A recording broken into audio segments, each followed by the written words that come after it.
Hello दोस्तों, welcome back to my channel O yes limitless. और आज हम फिर से आ गए हैं एक नए टॉपिक के साथ। मैं आज आपसे कुछ बातें शेयर करना चाहती हूँ, जैसे कि मैं माल्टा कैसे आई, क्या क्या प्रोसीजर्स रहे, क्या क्या करना पड़ा यहाँ आने के लिए। तो आइए शुरू करते हैं। लोग शेंगन वीज़ा लेकर यूरोप इसलिए आना चाहते हैं क्योंकि माल्टा आना थोड़ा सा इजी है as compared to other countries. और एक बार आप यहाँ आ गए तो शेंगन कंट्रीज़ में ऑलमोस्ट 27 कंट्रीज़ है। अगर आपके पास टीआरसी कार्ड है, आप आराम से ट्रैवल कर सकते हैं, घूम सकते हैं। और यूरोपियन कंट्रीज़ में एक फ़ायदा ये है कि यहाँ का वर्क कल्चर बहुत ही फ्लेक्सिबल है। सैटरडे संडेज़ को यूजुअली ऑफ रहता है, तो लोग वीकेंड्स में घूमने चले जाते हैं। पहले मैं थोड़ा आपको मैं बैकग्राउंड दिखा दूँ क्योंकि मुझे बहुत अच्छा लग रहा था। मैंने सोचा आप सबसे भी मैं शेयर करूँ। बहुत ही सुंदर व्यू है मेरी बालकनी से।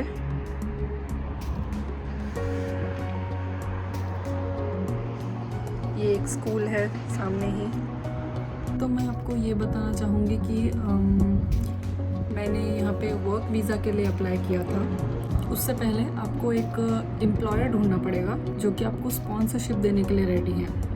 एंड मैंने किस एजेंसी के थ्रू ये अप्लाई किया था, या आप मुझे डायरेक्ट मैसेज भी कर सकते हैं, मैं ज़रूर आपको बताऊंगी।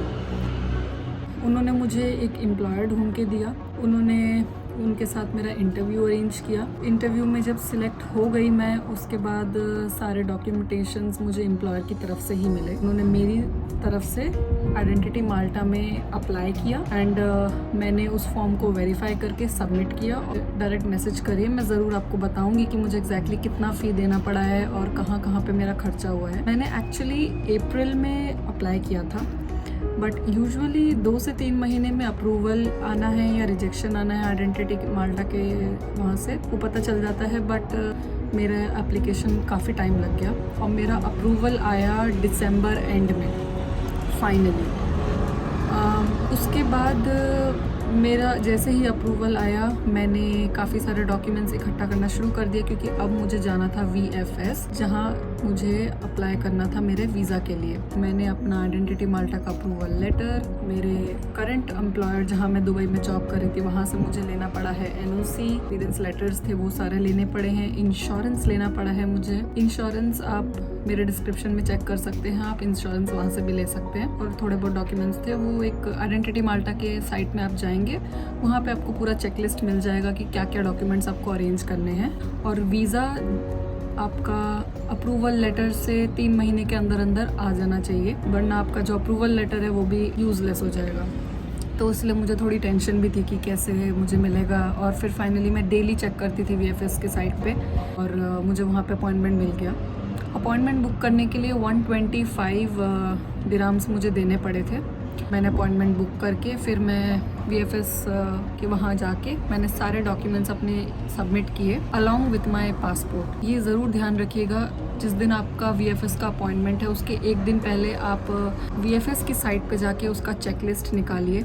ज़रूर मेक श्योर कीजिए कि आपके सारे डॉक्यूमेंट्स इकट्ठा हो चुके हैं और आप फिर तभी जा रहे हैं अपॉइंटमेंट के लिए। और उसके बाद वहाँ जाके आपसे ज़्यादा कुछ नहीं पूछेंगे, बस आपके सारे डॉक्यूमेंट्स इकट्ठा कर लेंगे, आपका फ़ोटो खींचेंगे एंड आपके सारे फिंगरप्रिंट्स लेंगे एंड पासपोर्ट रख लेंगे। और 1 वीक वो आपको पासपोर्ट बाय मेल आपके घर पे आ जाएगा, पोस्ट हो जाएगा आपके घर में। और वो था सबसे ज़्यादा नर्वस डे मेरे लिए। बाद आपको with in a month travel कर लेना चाहिए। वैसे तो वैलिडिटी 3 मंथ्स की होती है, लेकिन प्रेफरेबल आप 1 मंथ के अंदर ट्रैवल कर लीजिए क्योंकि यहाँ आके भी आपको बहुत फॉर्मेलिटीज़ हैं जो करनी पड़ेंगी। माल्टा के लिए आपको डायरेक्ट फ्लाइट कोई नहीं मिलेगा, एक बीच में हॉल्ट होगा ही होगा। तो मेक श्योर करिए कि वो जो कंट्री जहाँ पे हॉल्ट है वो शेंगन कंट्रीज के अंदर आना चाहिए, अदरवाइज आप पास दूसरा वीज़ा तो है नहीं। जैसे कि मेरा स्टॉप था इस्तांबुल और इस्तांबुल शेंगन के अंदर ही आता है, तो मुझे कोई इशू नहीं हुआ। ऐसे ही अलग अलग कंट्रीज जैसे ऑस्ट्रिया है, फिनलैंड एंड और भी जितने भी यूरोपियन कंट्रीज़ है, आप नेट पे चेक कर सकते हैं कि क्या क्या कंट्रीज़ कवर कर रहा है एंड फिर आप उस हिसाब से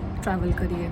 और यहाँ आकर आपका एम्प्लॉयर आपसे इंश्योरेंस करवाएगा दोबारा, मेडिकल भी करवाएगा दोबारा, क्योंकि ये सारी चीज़ें डॉक्यूमेंट्स दोबारा आपको चाहिए क्योंकि आपको ये सब डॉक्यूमेंट्स लेके आइडेंटिटी माल्टा में जाना है along with your approval letter ताकि वो आपका आईडी कार्ड के लिए प्रोसेस कर सके।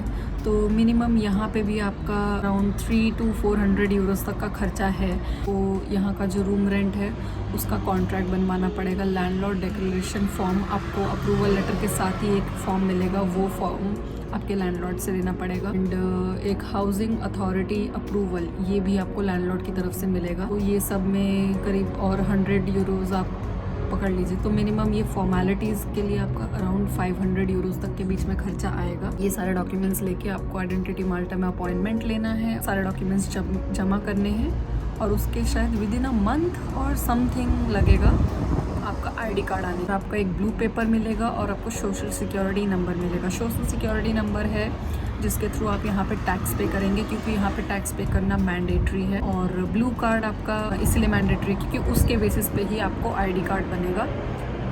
एंड सब कुछ फॉर्मेलिटीज़ करने में आपको मिनिमम 2 से 3 महीना लग जाएगा। कुछ एम्प्लॉयर्स होते हैं जो आप लोगों को इलीगली काम करवाना शुरू कर देते हैं, लेकिन रूल्स यही कहते हैं कि जब तक आपका आईडी नहीं बनता आप यहाँ काम नहीं कर सकते। दिमाग में ये सब लेके ही चलिए कि यहाँ आते ही आपका काम शुरू हो जाएगा, ऐसा नहीं है।